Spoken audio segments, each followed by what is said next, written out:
આજના વિડીયોમાં આપણે જાણીશું કિસાન સહાય યોજના વિશે। ગુજરાત સરકાર દ્વારા મુખ્યમંત્રી કિસાન સહાય યોજનાની જાહેરાત કરવામાં આવેલી છે। આ યોજનાની વિગતવાર માહિતી મેળવીએ તો આ યોજના અંતર્ગત ખેડૂતને કોઈ પણ પ્રીમિયમ ભરવાનું રહેશે નહીં। કોઈ પણ પ્રીમિયમ ભર્યા વગર આ યોજનાનો લાભ ગુજરાતના દરેક ખેડૂતને મળવાપાત્ર રહેશે। આ યોજનામાં જ્યારે દુષ્કાળ, અતિવૃષ્ટિ અથવા તો માવઠું પડે છે ત્યારે પાકનું જે નુકસાન જાય છે એ નુકસાનની ભરપાઈ કરવા માટે આ યોજના બનાવવામાં આવેલી છે। આ યોજના માટે ગુજરાત સરકાર જે છે એ ખેડૂતો માટે એક ઓનલાઈન પોર્ટલ શરૂ કરશે અને તેમાં ઓનલાઈન અરજી કરી અને ખેડૂત જે છે એ પોતાની યોજના જે છે તેનો લાભ લઈ શકશે।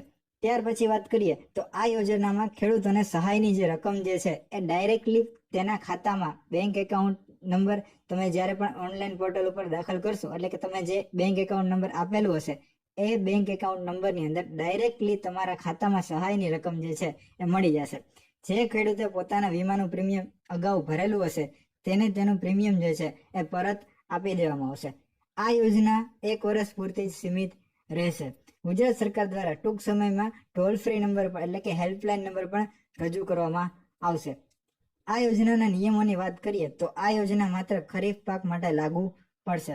જે વિસ્તારમાં 10 ઇંચથી ઓછો વરસાદ હશે તે વિસ્તારને અછતગ્રસ્ત જાહેર કરી અને યોજનાનો લાભ મળશે।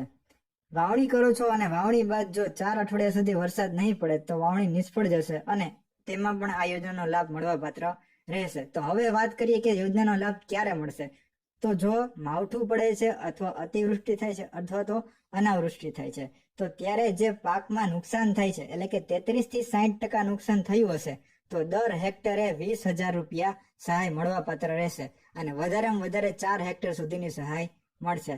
જો તમારા પાકની અંદર નુકસાન 60% થી વધારે થાય છે તો દર હેક્ટર દીઠ 25,000 રૂપિયાની સહાય મળવાપાત્ર રહેશે અને આ સહાય પણ વધારે 4 હેક્ટર સુધી મળવાપાત્ર રહેશે। એટલે કે વધુમાં વધુ 4 હેક્ટર સુધીની 1 લાખ રૂપિયાની સહાય જે છે આ યોજનાની અંતર્ગત મળવાપાત્ર રહેશે।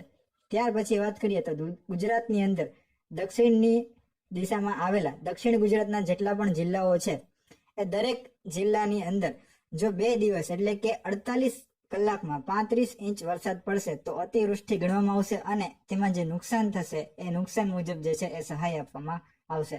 અને ગુજરાતના અન્ય જિલ્લાઓની વાત કરીએ તો તેની અંદર 2 દિવસમાં એટલે કે 48 કલાકમાં 25 ઇંચ સતત વરસાદ પડશે તો અતિવૃષ્ટિ ગણી અને સહાય જે છે એ આપવામાં આવશે। ત્યાર પછી વાત કરીએ તો 15 ઓક્ટોબર થી લઈ અને 15 નવેમ્બર આ સમયગાળામાં જો 2 દિવસમાં સતત 2 ઇંચ વરસાદ પડશે તો માવઠું ગણવામાં આવશે અને યોજનાનો લાભ મળશે।